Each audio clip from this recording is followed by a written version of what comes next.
Admiral Jinha stood at the viewport of the Human Defense Force flagship Intrepid, watching the stars. Earth was just a small blue dot from this distance, barely visible among countless others.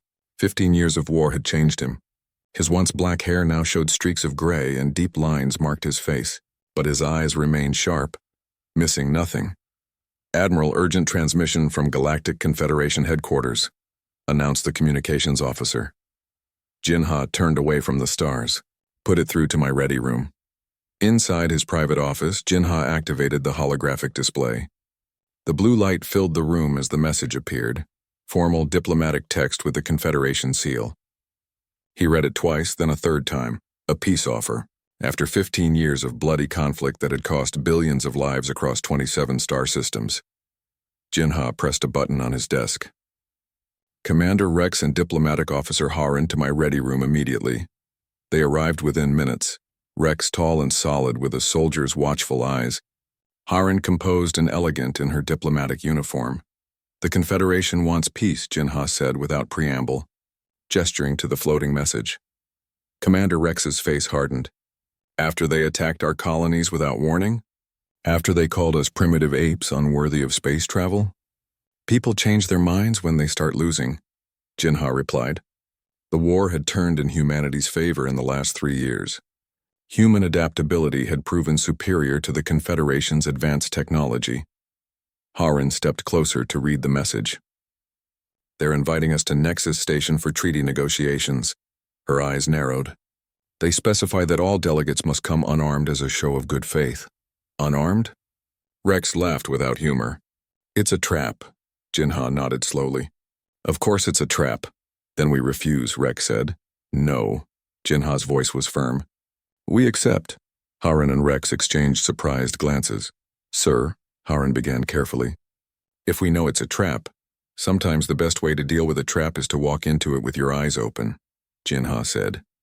He pressed another button on his desk. "Get me Captain Jake Morrison of the Defiance." The hologram shifted, showing a man in his 40s with a weathered face and determined eyes. "Admiral." Morrison nodded respectfully. "Captain, how quickly can the Defiance be ready for a diplomatic mission?" Morrison raised an eyebrow. "Diplomatic, sir? The Confederation has offered peace talks. They want us to come to Nexus Station, unarmed." Understanding dawned on Morrison's face. "I see. The Defiance can be ready in 72 hours. Make it 48, and I need your chief engineer on a special project. Lisa Park is the best in the fleet, sir. Whatever you need." After the call ended, Rex shook his head. "The Defiance is a warship, sir. The treaty specifically states we must arrive in a civilian vessel." Jinha smiled thinly. "Then we'll have to make some adjustments." 2 days later, Jinha stood in the massive shipyard orbiting Mars, watching workers swarm over the Defiance. The once intimidating warship was being transformed. Weapon ports were hidden behind innocent-looking panels. Military sensors were disguised as standard navigation equipment. Lisa Park approached, wiping grease from her hands. She was small in stature but commanded respect throughout the fleet for her engineering genius. "Admiral, we've completed the external modifications," she reported. "From the outside, she looks like a diplomatic transport. The Confederation's standard scans won't detect the weapon systems." "And if they use non-standard scans?" Jinha asked. Lisa smiled. "Then they'll find exactly what we want them to find. Enough hidden technology to make them suspicious, but not enough to reveal our true capabilities." "Excellent." Jinha nodded. "And the special equipment? Come see for yourself." She led him to a secure section of the shipyard where Haran was overseeing the preparation of what appeared to be ceremonial gifts and diplomatic attire. "These look like standard diplomatic offerings," Jinha observed, lifting an ornate box. "Try opening it with a quarter turn to the left," Haran suggested. Jinha did so, and the bottom of the box slid away to reveal a disassembled pulse rifle. "Every gift contains either weapons or communication equipment," Haran explained. "The formal uniforms have been treated with a compound that hardens on impact. Not as good as military armor, but it will stop most standard weapons." Jinha nodded approvingly. "And the delegation?" 12 of our best," Haran replied. "All with combat experience, all trained in diplomatic protocol. They can switch from peace talks to battlefield in seconds." "Good." Jinha set the box down. because they might have to. That evening, Jinha called a meeting with the key personnel for the mission. They gathered in a secure conference room. Harin, Commander Rex, Captain Morrison, Lisa Park, and Tactical Officer Kwan. Let's be clear about what we're walking into, Jinha began. The Confederation has lost significant territory in the past 3 years. Their economy is strained. Their people are tired of war. So why not seek genuine peace? Harin asked. Kwan, a compact man with calculating eyes, activated a holographic display showing Nexus Station and surrounding space. Because their military leadership believes they can still win with one decisive strike. Our intelligence suggests they've been developing a new weapon system. They want to get our leadership in one place, Rex concluded. Exactly, Jinha confirmed. They hope to eliminate our command structure and throw our forces into disarray. What's our objective then? Morrison asked. If we know it's a trap, why spring it? Jinha's expression was resolute. Because it gives us an opportunity. The Confederation will gather their leadership too. If their trap fails, we could end the war in one move, Rex finished, understanding dawning. More importantly, Jinha added, we could force a real peace, not surrender disguised as diplomacy. Lisa looked troubled. Sir, even with our modifications, the Defiance is just one ship. If they have a fleet waiting... We've thought of that, Kwan interrupted, adjusting the hologram to show a wider view of space. These 6 regions will contain cloaked human defense force vessels. If things go wrong, they can reach Nexus Station within minutes. Jinha stood up. I want to be clear. Our primary goal is peace. A real lasting peace. If the Confederation is genuine, we'll sign their treaty. And if they're not, Harin asked quietly. Jinha's eyes hardened. Then we show them why humanity has survived every challenge we've ever faced. We adapt, we overcome, we endure. The room fell silent as his words sank in. The Defiance departs at Oro 600 tomorrow, Jinha continued. We'll reach Nexus Station in 4 days. That gives us time to perfect our plan. As the meeting broke up, Commander Rex lingered behind. Sir, permission to speak freely? Jinha nodded. This is incredibly risky. If we're wrong about any part of their plan... We're not wrong, Jinha interrupted. The Confederation has always underestimated humans. They see our shorter history of space travel and think we're inexperienced. They see our diversity and think we're divided. They see our emotions and think we're weak. He looked out the window at the red planet below them. The first world humans had reached beyond Earth. But they never understood what truly makes humanity dangerous, Jinha continued. We don't just adapt, we thrive on challenges. We don't just survive, we emerge stronger. And we never ever walk into a fight unprepared. Rex smiled slightly. Even when we're supposedly coming unarmed for peace talks. Especially then, Jinha replied. Prepare the delegation, Commander. We have a trap to spring. The Defiance hung in Earth's orbit, its once threatening profile now softened to resemble a diplomatic vessel. Inside, the ship buzzed with activity as crew members made final preparations for the journey to Nexus Station. Captain Jake Morrison walked through the corridors, inspecting every detail. Though the ship appeared civilian on the outside, its heart remained a warship. Morrison had commanded the Defiance through 12 major battles. He knew every inch of the vessel, every creak and hum of its systems. Captain on deck, called a young officer as Morrison entered the bridge. At ease, Morrison said. Status report? All systems nominal, sir, replied the navigation officer. Course to Nexus Station plotted and ready. Morrison nodded and moved to the captain's chair.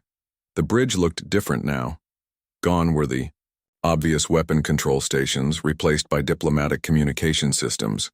But beneath each new console lay the original military controls, accessible with the right command codes. Captain. Lisa Park's voice came through the comm system. Could you join me in Cargo Bay 3? There's something you should see. When Morrison arrived at the cargo bay, he found Lisa directing a team of engineers around what appeared to be ordinary diplomatic cargo containers. What am I looking at, Chief? Morrison asked. Lisa smiled and pressed her palm against a seemingly normal panel on one of the containers. It slid open to reveal a rack of energy weapons. Every third container has a hidden compartment, she explained. Weapons, tactical gear, communication jammers, everything we might need if things go wrong. Morrison examined one of the energy rifles. Impressive. Will they pass inspection? The containers are shielded. Standard scans won't detect what's inside. Lisa hesitated. But if they do a physical inspection, then we'll already know their intentions aren't peaceful. Morrison finished. Lisa nodded. There's more. Come see the diplomatic gifts. She led him to another section where Harin was supervising the packing of ornate boxes and ceremonial items. Captain, Harin greeted him. I was just explaining to my team how these gifts represent Earth's cultural heritage. She lifted a beautiful crystal sculpture that caught the light in dazzling patterns.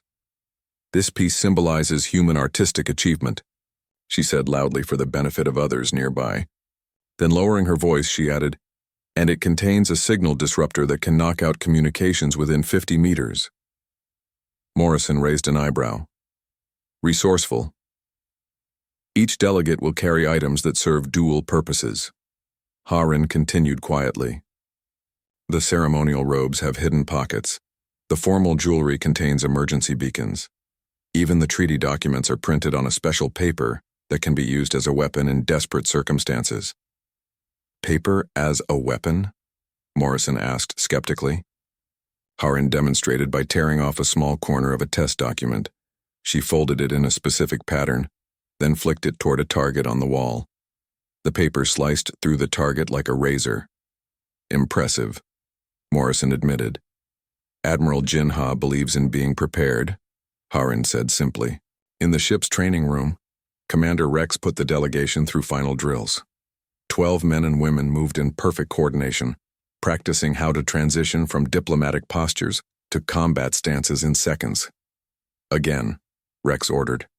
Faster this time. In a real situation, you won't have time to think. The delegates repeated the exercise.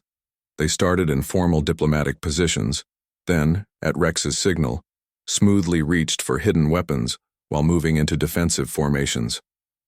Better, Rex acknowledged. Remember, your primary role is diplomatic. You're there to negotiate peace, but if things go wrong. We're the first line of defense, completed Sarah, one of the delegates with both diplomatic and military experience.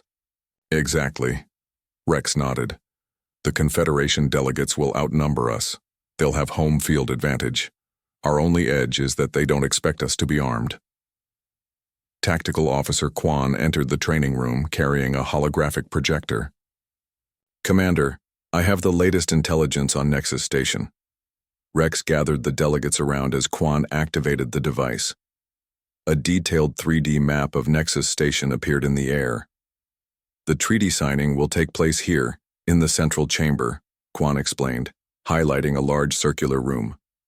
Standard procedure would place security personnel here, here, and here. Red dots appeared at key positions. However, Quan continued, our intelligence suggests they've added additional security posts here and here. More red dots appeared. They've also modified the environmental controls in the central chamber. Gas? Asked one of the delegates. Possibly, Quan confirmed. Or they could alter the atmosphere composition to affect human performance while leaving other species unaffected. Rex studied the map carefully. Evacuation routes? Quan highlighted several corridors. Primary escape routes in blue, but we should assume they'll be blocked or monitored. These maintenance tunnels in green might provide alternatives. The delegates memorized the layout, asking questions about security systems and potential choke points. Rex was impressed by their focus. Each person had been carefully selected for this mission, not just for their diplomatic skills, but for their ability to function under extreme pressure. Admiral Jinha sat alone in his quarters aboard the Defiance, reviewing the final details of their plan. A soft chime announced a visitor. Enter, he called.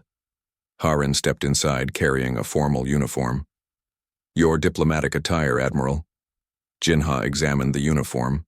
It looked appropriate for a peace treaty signing, formal, dignified, with Earth's insignia prominently displayed. The special modifications? The collar contains a breathing filter that activates automatically if it detects toxins, Harin explained. The insignia is actually a communication device linked directly to the Defiance. The fabric appears decorative but will harden against impacts. Jinha nodded approvingly. And the others? All equipped similarly, Harin confirmed. Everyone understands their role. Jinha set the uniform aside and gestured for Harin to sit. Tell me honestly, do you think there's any chance this is a genuine peace offer? Harin considered the question carefully. The Confederation has lost significant territory. Their economy is struggling under war production demands. Logically, peace makes sense for them. But, Jinha prompted, but their culture values dominance above all else. The 7 species that form the Confederation all share one trait. They believe in hierarchy and natural order. Humans disrupt that order. We're unpredictable. We don't fit their understanding of how species should behave. Jinha nodded slowly. They can't control what they don't understand. Exactly, Harin agreed. I believe some members of the Confederation genuinely want peace, but others would rather eliminate us than accept us as equals. Jinha stood and walked to the viewport, looking out at Earth below them. 15 years ago, they attacked our colonies without warning. They called us unworthy of joining the galactic community. They expected us to fall quickly. They didn't understand humanity, Harin said. No, Jinha agreed. They saw our shorter history of space travel and thought we were weak. They didn't realize that everything about human history has prepared us for this moment. We've survived ice ages, plagues, world wars. We've always adapted, always endured. He turned back to face Harin.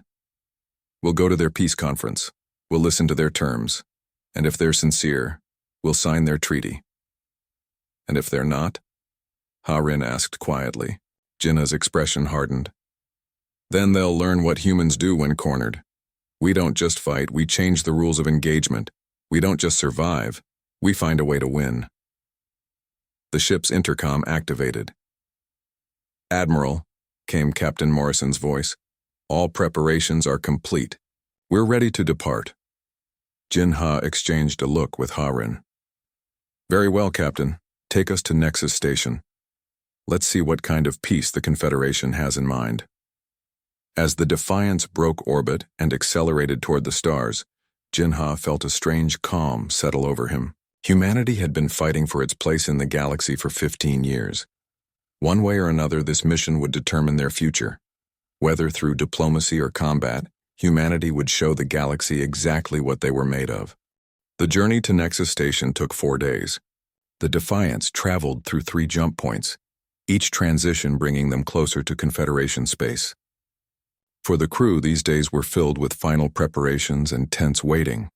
On the morning of their arrival, Admiral Jinha stood in his quarters, allowing Harin to help him into his diplomatic uniform. The formal attire felt strange after years in military dress, but he understood its importance. Today he represented not just Earth's military but all of humanity. The delegation is assembled in the shuttle bay, Harin informed him as she adjusted his collar. Everyone is ready, Jinha nodded. And our contingency measures? In place, she confirmed quietly. Every delegate knows what to do if things go wrong. A chime from the communication system interrupted them. Admiral, came Captain Morrison's voice, we're approaching Nexus Station. You might want to see this. Minutes later, Jinha stood on the bridge staring at the main view screen. Nexus Station hung in space before them, a massive structure of gleaming metal and crystal. The station resembled a giant wheel with spokes extending from a central hub. Built centuries ago by a now extinct species, it had served as neutral ground for diplomatic meetings between galactic powers. But something was wrong with this picture. Those aren't civilian vessels, Commander Rex said. Pointing to the ships surrounding the station, Jinha's eyes narrowed. At least 12 Confederation warships patrolled the area. Their weapons weren't actively targeting the Defiance, but they were clearly ready for combat. A significant security presence for a peace conference, Jinha remarked dryly. Should we abort? Morrison asked quietly. Jinha considered the situation. This show of force confirmed his suspicions, but it also presented an opportunity. No, proceed as planned, but activate Protocol Shadowfall. Morrison nodded grimly and turned to his communications officer. Send the coded burst transmission. The officer pressed several buttons on her console. Message sent, sir. No detectable interception. Jinha knew that 6 cloaked Human Defense Force vessels had just received their signal. They would move into position, ready to intervene if necessary. Incoming transmission from Nexus Station, the communications officer announced. On screen, Morrison ordered. The view screen changed to show a tall, reptilian figure with iridescent scales and vertical pupils. This was Ambassador Thorne, the Confederation's chief diplomat. Admiral Jinha, the reptilian said, his voice surprisingly smooth. Welcome to Nexus Station. We are pleased that humanity has chosen the path of peace. Jinha bowed slightly. The pursuit of peace has always been humanity's goal, Ambassador Thorne. We look forward to productive discussions. Thorne's eyes narrowed slightly. Your vessel will be directed to Docking Bay 17. Please note that as agreed, your ship will be locked down during negotiations. No one may enter or leave without express permission. Understood, Jinha replied evenly. We have prepared a delegation of 12 representatives as specified in your invitation. Excellent, Thorne said. Docking instructions are being transmitted now. We will meet you at the airlock. The screen went dark. Morrison turned to Jinha. Docking Bay 17 is isolated from the main station. It would be easy to trap us there. I'm counting on it, Jinha replied. Proceed with docking. And Captain, yes, Admiral? Remember, if you don't hear from us in 12 hours, execute Protocol Firestorm. Morrison's expression was grim. Let's hope it doesn't come to that, sir. The Defiance docked smoothly with Nexus Station. Through the viewport, Jinha could see a welcoming committee waiting beyond the airlock, Ambassador Thorne and representatives from the other 6 Confederation species. The human delegation gathered in the ship's airlock chamber. 12 men and women in formal diplomatic attire, each carrying ceremonial items that represented Earth's cultures. To casual observers, they looked like diplomats. Only Jinha knew that each person was also a trained soldier or operative. Remember, Jinha addressed them quietly. Our goal is peace, a real lasting peace. Follow diplomatic protocols. Be respectful. But stay alert. Haran stood at his right side while Commander Rex positioned himself at his left. The others arranged themselves according to their practiced formation. Atmosphere readings from the station are normal, Lisa Park reported from a nearby console. No detected toxins or abnormal compositions. Yet, Rex muttered. Jinha straightened his uniform. Open the airlock. With a hiss of equalizing pressure, the doors slid open. Ambassador Thorne stood at the front of the Confederation delegation, his scaled hands clasped before him in a gesture of welcome. Admiral Jinha, Thorne said, on behalf of the Galactic Confederation, I welcome you to Nexus Station. Jinha stepped forward and bowed. On behalf of Earth and all human colonies, I thank you for this opportunity to forge a lasting peace. Thorne gestured to the beings behind him. May I present the representatives of the Confederation Council? One by one, the alien diplomats were introduced. Jinha recognized the species from battlefield encounters, the towering Vrel with their 4 arms, the insectoid Kittik, the gelatinous Morbius encased in environmental suits, and others. Each had fought against humanity. Each had underestimated them. We have prepared the central chamber for our discussions. Thorne continued after the introductions. If you would follow me. The human delegation fell into formation behind Jinha as they followed the Confederation representatives through the station's corridors. Jinha noted everything, the number and positioning of security personnel, the surveillance devices mounted at intersections, the subtle ways their path seemed designed to disorient visitors. Impressive station, Jinha commented casually. I understand it predates even the Confederation. Indeed, Thorne replied. Built by the ancients over 10,000 years ago. Much of its technology remains beyond our understanding. Yet you control it now, Jinha observed. Thorne's mouth curved in what might have been a smile. We are merely its current caretakers. As they walked, Jinha activated the hidden scanner in his insignia with a subtle touch. The device would map their route and scan for energy signatures, transmitting the data back to the Defiance. Hayrin walked close beside him. Security presence is heavier than the schematics indicated, she whispered, her lips barely moving. At least double the standard protocol. Jinha gave a nearly imperceptible nod. The excessive security confirmed his suspicions. This was not a normal peace conference. They passed through a massive set of doors into the central chamber. a vast circular room with a high domed ceiling. A large round table occupied the center, with chairs arranged around it. The Confederation emblem dominated one wall, while viewports along another showed the stars outside. "Please be seated," Thorne invited, gesturing to a section of the table marked with Earth's symbol. "We have arranged refreshments appropriate for human physiology." Jinha noted that the human delegation had been assigned to a single section of the table, while the Confederation representatives spread out around the remainder. A tactical disadvantage. As they took their seats, Jinha caught Commander Rex's eye. Rex gave a subtle hand signal. He had spotted something concerning. "Before we begin," Jinha said smoothly, "I would like to present these tokens of Earth's goodwill." He nodded to his delegation, who began distributing the ceremonial gifts to the Confederation representatives. Each gift had been carefully designed to look impressive while concealing its true purpose. "How thoughtful," Thorne said, examining the crystal sculpture Harin presented to him. "The Confederation has also prepared gifts which will be presented at the signing ceremony." Jinha smiled diplomatically. "Then let us proceed with the discussions that will lead to that historic moment." As Thorne began his opening statement about peace and cooperation, Jinha remained alert. He noticed the subtle changes in airflow from the ventilation systems. He saw how the security personnel positioned themselves near the exits. He observed the way certain Confederation representatives kept checking their communication devices. Everything pointed to one conclusion: the peace treaty was indeed a trap. But humanity had walked in with their eyes open and their weapons hidden. The real question was not whether the Confederation planned to betray them, but when and how they would spring their trap. And when they did, humanity would be ready. 3 hours into the peace negotiations, Admiral Jinha maintained his diplomatic smile despite growing tension. The talks had progressed smoothly, too smoothly. The Confederation representatives agreed to almost every human proposal without significant debate. Regarding the disputed colonies in the Arcturus sector, Ambassador Thorne was saying, "The Confederation is prepared to recognize human sovereignty over all settlements established before the conflict." Jinha exchanged a quick glance with Harin. This was a major concession the Confederation had previously refused to consider. "That is most generous," Jinha replied carefully.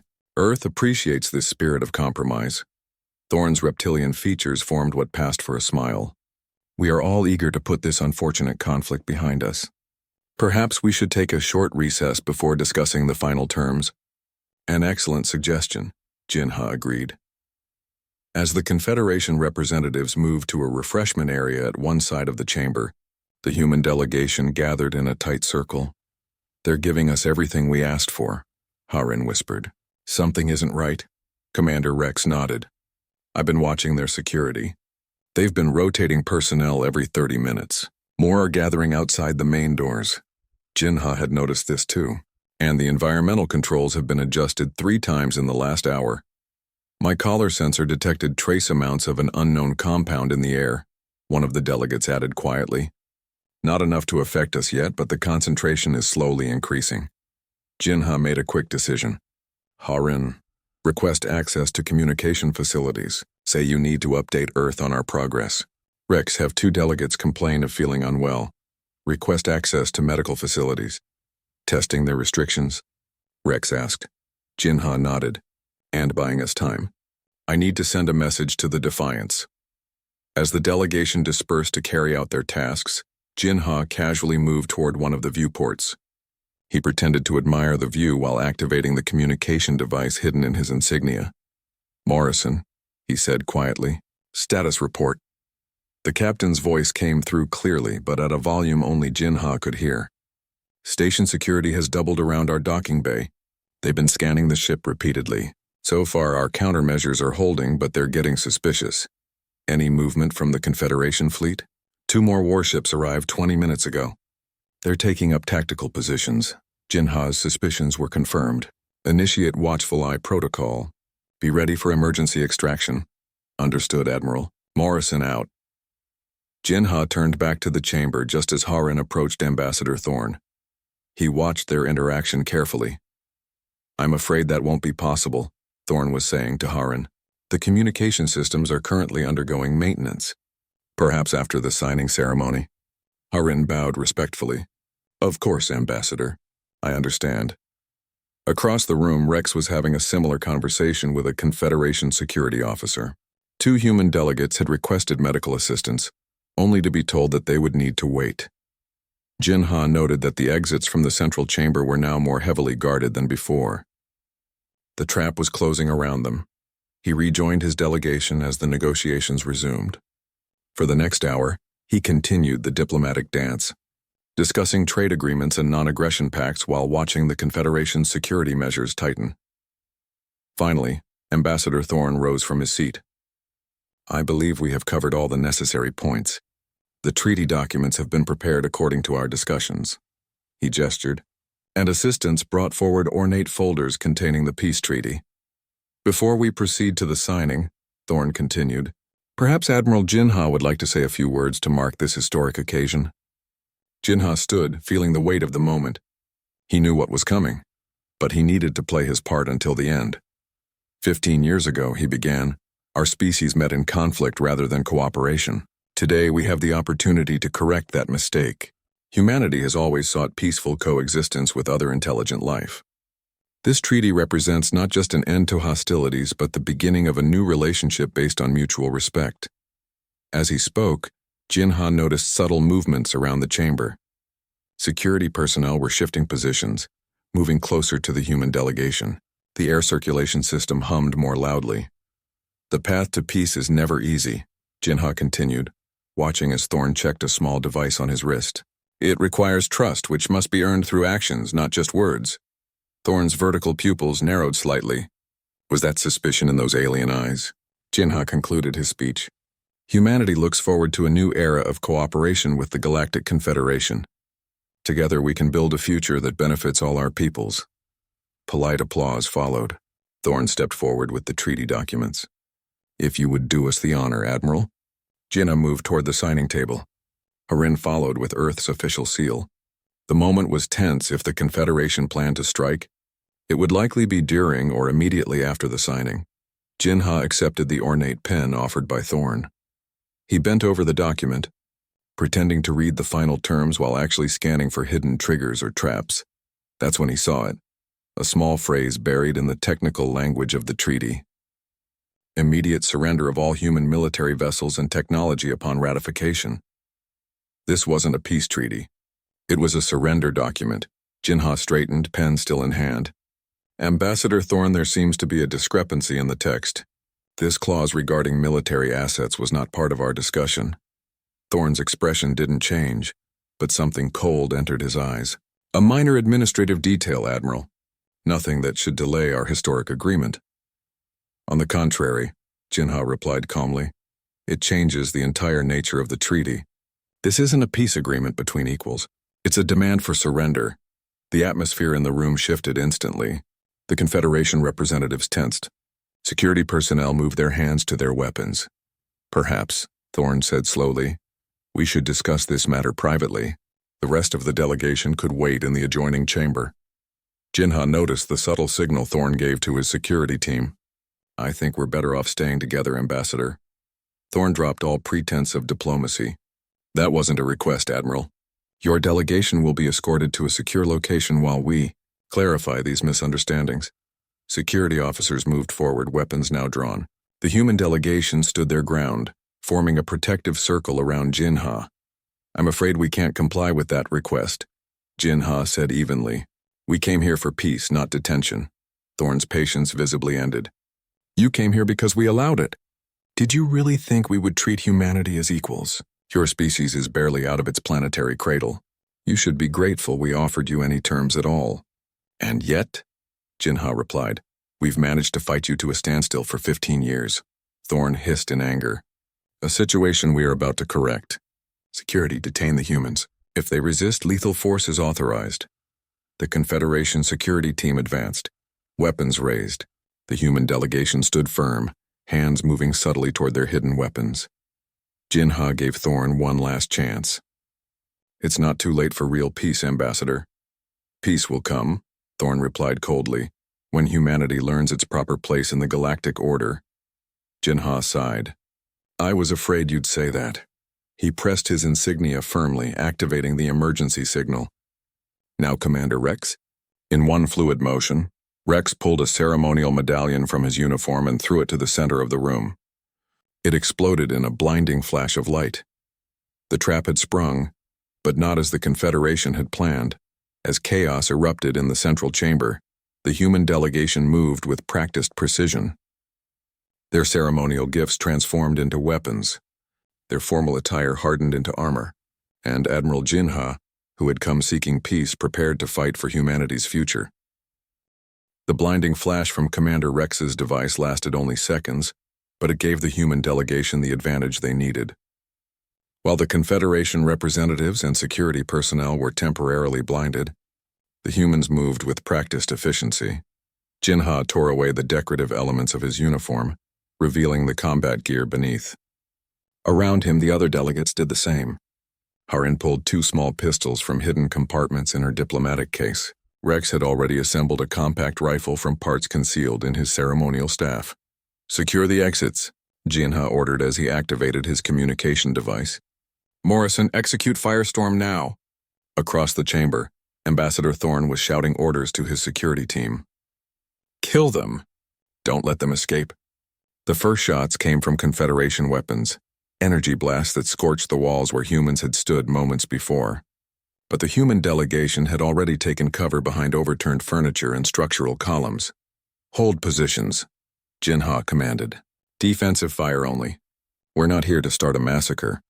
Rex nodded and signaled to the other delegates. They formed a defensive perimeter, using their hidden weapons to keep the Confederation forces at bay. Harin moved to Jinha's side. "Admiral, the main doors are sealed. They've locked down the entire chamber." Jinha smiled grimly. "Exactly as we expected." He pressed his insignia again. "Lisa, are you receiving?" Lisa Park's voice came through clearly. "Loud and clear, Admiral. We detected the energy surge when they locked down the chamber. Working on countermeasures now." "How long?" 3 minutes, maybe 4. Jinha ducked as an energy blast passed overhead. "Make it 2. The battle in the central chamber intensified. The Confederation forces had superior numbers, but they had expected unarmed diplomats, not trained soldiers with hidden weapons.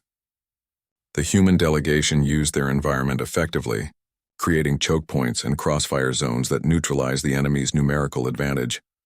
Ambassador Thorne had taken cover behind a security detail. "This is madness, Jinha," he shouted across the chamber. "You cannot escape. The entire station is on alert." Jinha didn't bother responding. Instead, he checked the small tactical display built into his wrist device. It showed the positions of all human personnel and, more importantly, a countdown timer, 1 minute and 30 seconds. "Rex," Jinha called. "Prepare for Phase 2. Rex nodded and distributed small devices to nearby delegates. Each person attached the device to their weapon, making subtle adjustments. The Confederation forces were regrouping, bringing in heavier weapons from outside the chamber. Jinha knew they couldn't hold their position much longer. "All delegates," he announced. "Activate respiratory filters now."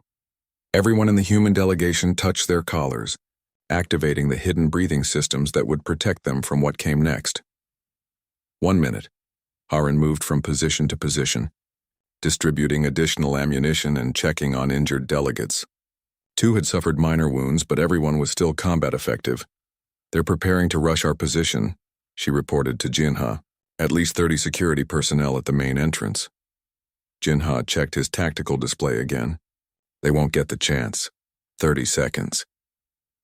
Across the chamber, Thorne seemed to realize something was wrong. "What are you waiting for?" he shouted to his security chief. "Overwhelm them now." The Confederation forces prepared to charge the human positions. Energy weapons powered up. Security personnel moved into formation. 10 seconds. Jinha caught Rex's eye and nodded. Rex pressed a button on his wrist device. Throughout Nexus Station, every gift, every ceremonial object left behind by the human delegation activated simultaneously. Communication jammers disrupted the station's internal systems. Power fluctuations caused emergency protocols to activate, and in the Security Control Center, a hidden device released a non-lethal but highly effective sedative gas. The lights in the central chamber flickered and died. Emergency lighting activated, casting everything in a dim red glow. "Now," Jinha ordered. The human delegates activated the special modifications to their weapons. Instead of lethal energy blasts, they now fired concentrated neural disruptors, designed to incapacitate rather than kill. In the confusion and dim light, the Confederation forces didn't realize what was happening until it was too late. One by one, security personnel collapsed, their nervous systems temporarily overloaded. Ambassador Thorn watched in horror as his protection detail fell around him. "What have you done?" he demanded. Jinha approached the reptilian diplomat, neural disruptor aimed steadily. "Created a more equal negotiating position, Ambassador." Through his communication device, Jinha heard Lisa's voice. "Admiral, we've gained control of the station's primary systems. Captain Morrison has secured the docking bay and is moving to your position with a tactical team." "Excellent work," Jinha replied. "Status of the Confederation fleet?" "Confused and disorganized. Our hidden vessels have revealed themselves and are holding position between the station and their fleet. They're requesting instructions from Station Command but receiving no response." Jinha turned to Harin. "Secure the remaining Confederation representatives. Treat them with respect. They're now our honored guests." Harin nodded and directed several delegates to gather the stunned alien diplomats. None were seriously injured, just temporarily incapacitated by the neural disruptors. Rex approached with a status report. "Chamber secure, Admiral. Minimal casualties on both sides, mostly stunned or minor injuries. And our delegation? 2 with minor burns, 1 with a broken arm. Nothing serious," Jinha nodded, relieved. Despite the Confederation's treachery, he had wanted to avoid unnecessary bloodshed. This wasn't about revenge. It was about forcing a real peace. The main doors to the central chamber slid open and Captain Morrison entered with a tactical team from the Defiance. "Admiral," he saluted, "the station is under our control. Security personnel have been contained and all systems are responding to our commands." "Any resistance?" Jinha asked. "Minimal," Morrison replied. "Most were affected by the sedative gas before they knew what was happening. The rest surrendered when they realized their communications were cut off." Jinha turned back to Ambassador Thorn, who was watching these developments with a mixture of rage and disbelief. "How?" Thorn demanded. "How did you know? How did you prepare for this?" Jinha approached the ambassador slowly. "Because we understand something you never have, Ambassador. Humans don't just adapt to challenges, we anticipate them. We don't just react to threats, we prepare for them." "You came to a peace conference armed," Thorn accused. "And you invited us to a peace conference planning to trap us," Jinha countered. "The difference is we came hoping for real peace, prepared for treachery. You never intended peace at all." Thorn's scales darkened with anger. "The Confederation will never accept this humiliation. Our fleet will destroy this station before allowing humans to dictate terms." Jinha activated a large view screen on the chamber wall. It showed the space around Nexus Station, where 6 human defense force vessels now held position between the station and the Confederation fleet. "Your fleet is outnumbered and outpositioned," Jinha explained calmly. "They can't approach without being caught in crossfire. And more importantly, we control this station with all Confederation leadership on board." Understanding dawned in Thorn's reptilian eyes. "You've taken us hostage." "I prefer to think of it as creating an opportunity for honest negotiation," Jinha replied. "Something you should have offered from the beginning." Harin approached with a data tablet. "Admiral, I've prepared the revised treaty terms." Jinha took the tablet and handed it to Thorn. "These are humanity's terms for peace. Real peace between equals, not surrender disguised as diplomacy." Thorn reluctantly took the tablet, his clawed fingers scrolling through the document. His eyes widened as he read, "These terms, they're fair," he admitted, sounding surprised. "More generous than what we offered you." "Because we actually want peace," Jinha explained. "Not dominance, not subjugation. Just the right to exist as equals in this galaxy." Thorn looked up from the tablet. "The Confederation Council will never agree to this." "They will," Jinha said confidently, "because the alternative is much worse. Not just for you, but for everyone. War benefits no one, Ambassador. Surely 15 years of conflict has taught us all that lesson." The central chamber, once a battlefield, had become quiet. Human delegates worked efficiently to treat injuries, both human and alien. The Confederation representatives, no longer stunned by the neural disruptors, watched in confusion as their former enemies provided medical assistance to their wounded. Jin-Ha stood in the center of it all, the peace treaty in his hand. Not the false treaty the Confederation had prepared, but a real document that could end 15 years of bloodshed. "The choice is yours, Ambassador," Jin-Ha said quietly.